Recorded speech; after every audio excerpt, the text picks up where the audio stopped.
అందరికీ నమస్తే.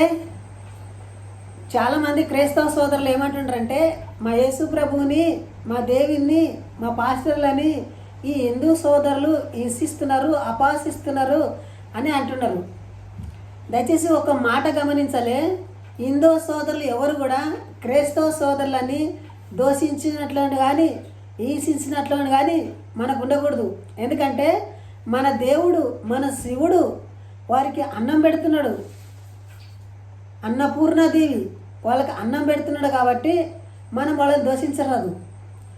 వాళ్ళు ఐశ్వర్యం కలిగి ఉండరు కాబట్టి మన లక్ష్మీదేవి వాళ్ళకి తోడుండదు కాబట్టి మనం వాళ్ళని దోషించరాదు. వాళ్ళ లోపల ఇంకా జీవాత్మ ఉండదు. శివుడు వాళ్ళ లోపల జీవాత్మ పెట్టిండు కాబట్టి మనం వాళ్ళని దోషించరాదు. ఎందుకంటే మన దేవుడు, మన శివుడు, మన హిందూ దేవుళ్ళు వారిని కూడా ప్రేమిస్తున్నారు. వాళ్ళకు అన్నము, నీళ్ళు, బట్టలు, వాళ్ళకు కావలసింది అంతా వాళ్ళకి ఇస్తున్నారు. కాబట్టి హిందూ సోదరులమైన మనము క్రైస్తవ సోదరులని దోషించరాదు.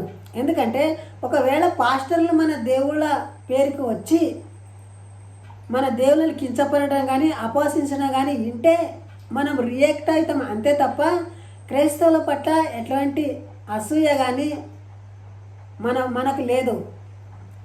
దయచేసి గమనించండి. వాళ్ళ బైబిల్నే ఉంటుంది. ఏమని ఉంటుంది?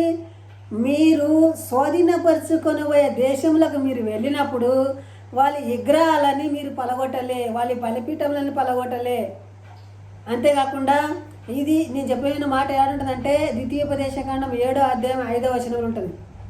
మళ్ళొక మాట కూడా ఉంటుంది, వారి విగ్రహములు చూడవు, కనులుండి కూడా చూడవు, చెవులుండి కూడా వినవు, నోరుండి కూడా మాట్లాడవు అని అంటుంటుంది. ఇంత వ్యతిరేకపరిచి, ఇంత అవమానపరిచేది బైబిల్లో ఉంటుంది. కాబట్టి క్రైస్తవ సోదరులమైన మన వాళ్ళని కించపరచరాదు, దోషించరాదు. ఎందుకంటే మన దేవుడే వాళ్ళకి అన్ని వాయువులు ఇస్తున్నారు. వాళ్ళు గాలి తీసుకుంటుంటారంటే మన వాయు దేవుడు సాటి ఉన్నారు కాబట్టి. సో ఇంతవరకు ఈ వీడియో చేసినందుకు జై హింద్, వందే మాతరం.